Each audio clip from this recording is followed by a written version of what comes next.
Welcome to the Stoic Golden Tribe, where enduring wisdom meets the strength of presence, and where we uncover the truths modern society refuses to teach men.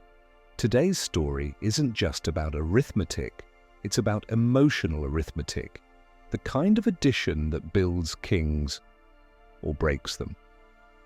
This is the story of the man who solved addition, not in math, but in love, relationships, and manhood. In a world where modern relationships have become a battlefield of expectations, manipulation, and unspoken contract, men are bleeding silently trying to add up to what society demands of them. They give, they provide, they protect, but they're often met with subtraction, disrespect, betrayal, or emotional emptiness.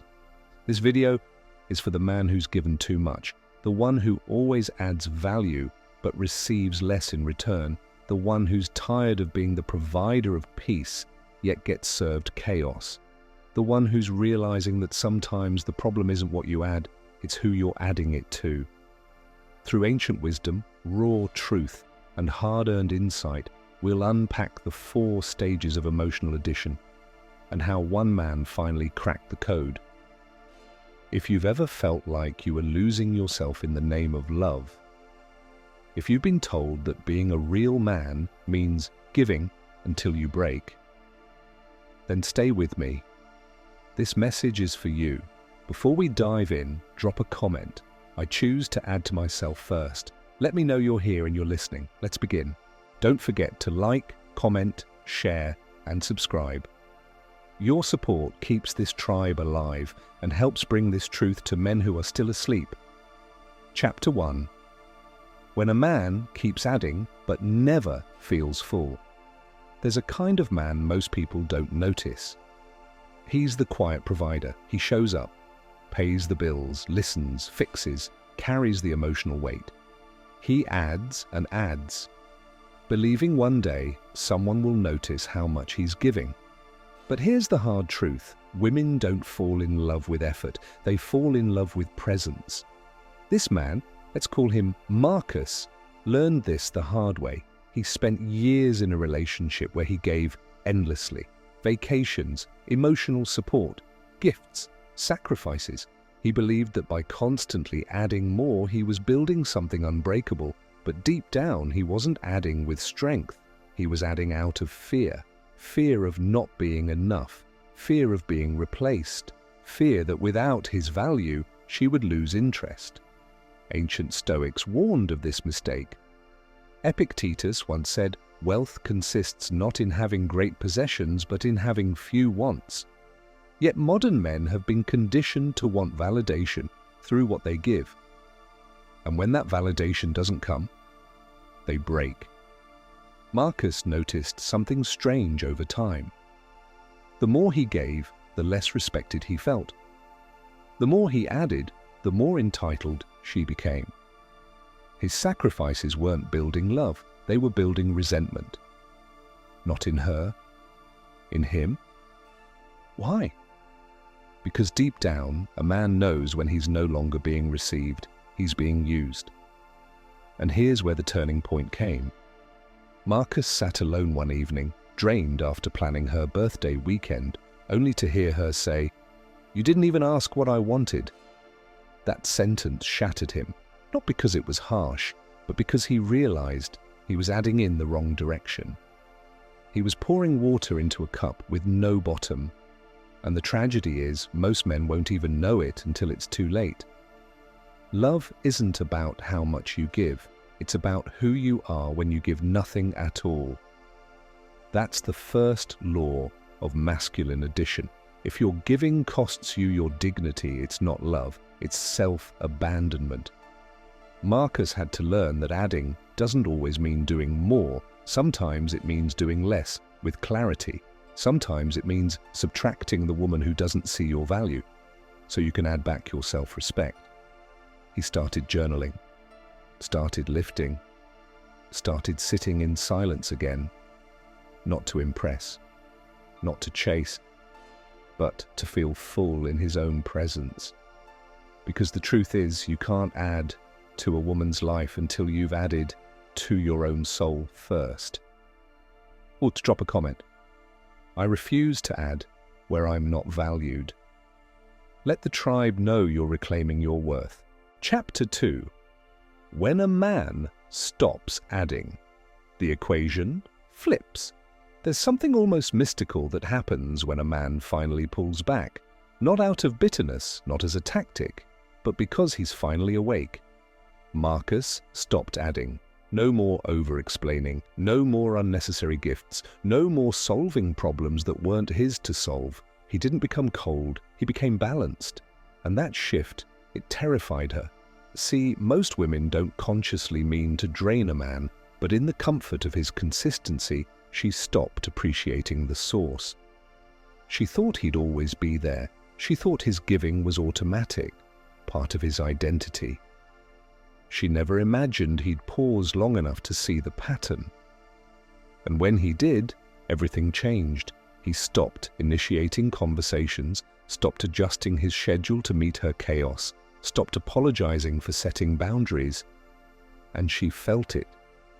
That void where his energy used to live. Suddenly she was texting more, asking if everything was okay, trying to poke at the old version of him, the one who would chase, explain, and fix. But Marcus had discovered something ancient. As the Stoic philosopher Seneca once wrote, "No man is more unhappy than he who never faces adversity, for he is not permitted to prove himself." Marcus had finally faced the adversity of losing her approval, and in that pain he proved something. He was enough, even when he stopped giving. Most women don't realize that when a man finally chooses himself, he becomes deeply attractive, not in a sexual way, but in a spiritual way. His energy becomes mysterious, his silence becomes heavy, his presence, even without words, feels like a mountain that cannot be moved. But let me be clear, this chapter isn't about punishing women, it's about recalibrating the imbalance. Women test men all the time, unconsciously. They test to feel his strength, his emotional backbone, his masculine center. And when a man fails that test by overgiving, overjustifying, overchasing, he doesn't seem more loving, he seems weak. But when he reclaims his space, or when he stops adding to what no longer feeds his soul, she can either rise to meet him or fall out of the equation. And that's when Marcus saw her true character. No more sweet words, no more, "You're the best man I've ever had." Now it was blame, accusations, emotional tantrums, all tactics meant to pull him back into the old role, the man who gives until he disappears. But he didn't move, because stillness is the great teacher. And in his stillness, her chaos exposed itself. And now he could see clearly. She wasn't in love with him, she was in love with the version of him that made her feel safe, at his own expense. And that was the moment he finally understood. You don't need to subtract her to win. You just need to stop adding where you're not received. That's when she'll reveal who she truly is. Not in her words, but in her response to your boundaries. Let's drop a comment. I choose stillness over sacrifice. Let the tribe know you've reclaimed your center. Chapter 3, the woman who multiplies, not subtracts. Not all women take without giving. Not all women drain the man. Some build him, honor him, multiply his peace, and give him a reason to carry the world on his back. But here's the twist most men never learn. You don't attract a multiplying woman by constantly adding. You attract her by becoming a man who doesn't give recklessly, a man who values his presence more than his performance. Marcus didn't understand this at first. After walking away from the woman who demanded more while appreciating less, he felt a strange emptiness. The silence was louder, the nights were longer, and the temptation to go back was real. Because when you stop giving to someone who was never satisfied, you don't just lose them, you lose the version of you that was addicted to being needed. And that's the hard part. Some men mistake codependency for love. They feel powerful when they're fixing things, even if those things are slowly breaking them. But Marcus was finally detoxing from that illusion. And in that process, something miraculous happened. He met a woman, not through performance, not through effort, but in his peace.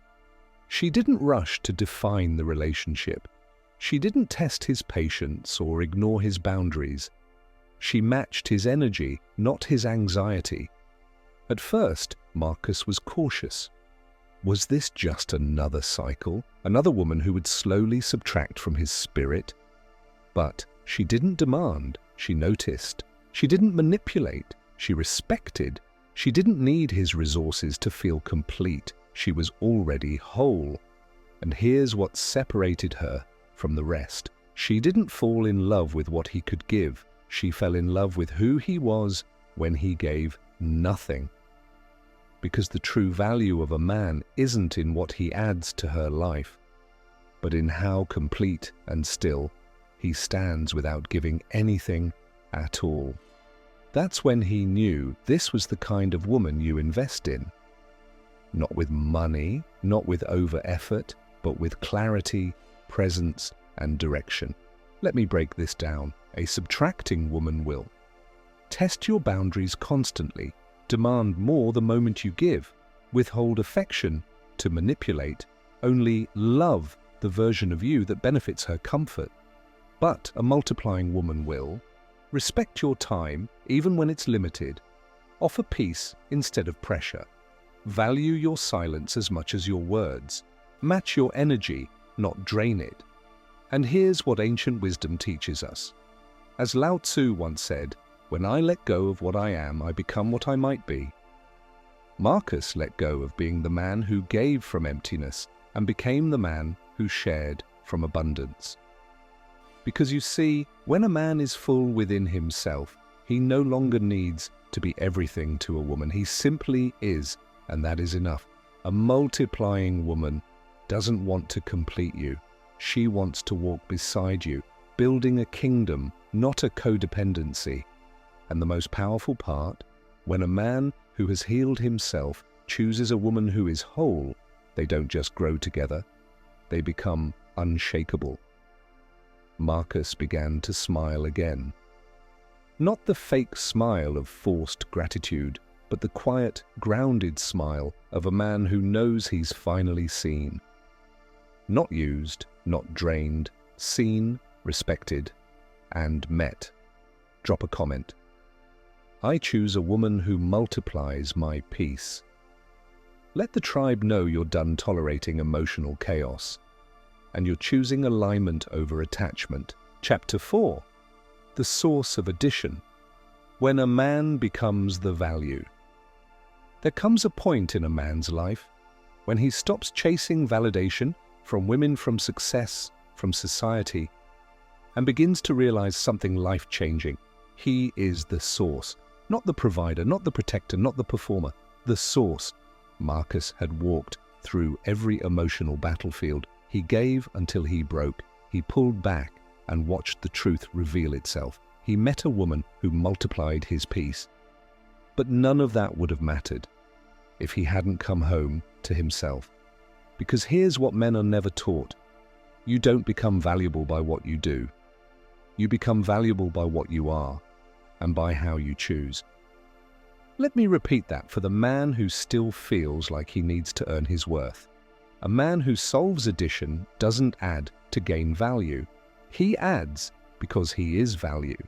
And that's when Marcus made the final shift. He stopped living for women, stopped molding himself to be loved, stopped playing small just to make others feel safe. And he started living for something deeper: mission, discipline, presence, clarity, truth. He got back into morning rituals, meditation, cold showers, reading Marcus Aurelius instead of doom scrolling social media, lifting with focus, not for aesthetics, but for mastery. He became deliberate with who got access to him, no more over-explaining to women who didn't respect his time. No more checking in every 2 hours just to maintain a false connection. No more chasing after the feminine for emotional validation. He understood now A truly masculine man creates his own weather. He doesn't wait for sunshine from others. He becomes the sun. That's the man who solved addition, not the one who just gives and gives, hoping to be seen, but the man who sees himself so clearly that anyone who doesn't respect his value disqualifies themselves instantly. Let's be brutally honest, a woman can't complete you, a relationship can't define you, even success can't save you. Only you can do that. And when a man finally realizes this, he stops becoming a magnet for chaos, disrespect, and emotional games, and starts attracting peace, purpose, and power. Because here's what most people don't understand about true masculinity. It's not about dominance, it's about direction, not about pleasing others, but about living by a code. Marcus used to live for attention. Now he lives for legacy. And that changes everything. Women sense it, other men respect it, and life starts to align in ways he never imagined. Not because he's trying harder, but because he's finally stopped trying at all and started simply being. And that's the difference between a man who adds out of fear and a man who adds from abundance. The former is always running on empty. The latter becomes a river, flowing, grounded, and unstoppable. So, what did Marcus really solve? He didn't solve math, he didn't solve women, he didn't solve life, he solved himself. And once a man solves himself, everything else becomes addition, not obligation. Drop a comment. I am the source. I don't chase, I choose. Let the brotherhood know you're living with strength, with clarity, and with the mindset of, so now you know, the man who solved addition wasn't a genius, he wasn't a player, he wasn't even lucky. He was simply awake. He saw the lies he had believed, that adding more would earn him love, that giving endlessly would make her stay, that sacrificing himself made him more of a man. But in the silence, in the stillness, in the storm, he discovered what most men never do. You are not valuable because you give. You are valuable because of who you become when you stop giving to the wrong things. This isn't just about relationships, this is about life. Every day, men are pulled in 1,000 directions, asked to give without gratitude, asked to serve without purpose, asked to bleed just to be told they're not enough. But here, in this tribe, we remember something ancient. A man's worth is not measured by how much he pours out, but by how full he remains when the world tries to empty him. So choose your additions wisely, add to your discipline, add to your legacy, add to your peace, and only add to a woman's life when she multiplies your soul, not subtracts from your spirit. Let your presence speak louder than your effort. Let your standards stand taller than your silence. Let your life become a blueprint for men who are still asleep in the illusion of performance. Because you solved it now. And the man who solves addition never chases subtraction again. If this message resonated with you, take a moment. Don't scroll past this. Like the video to push this truth forward. Comment below. I no longer chase, I choose. Subscribe to Stoic Golden Tribe and walk this journey with brothers who live with purpose. Share this video with one man you care about. The one who's still trying to earn what should be freely given. This isn't just content. This is a revival of the masculine spirit. And if you've made it this far, you're no longer just a viewer. You're part of the tribe. Until next time, stand firm, speak little, love deeply, and never forget who you are.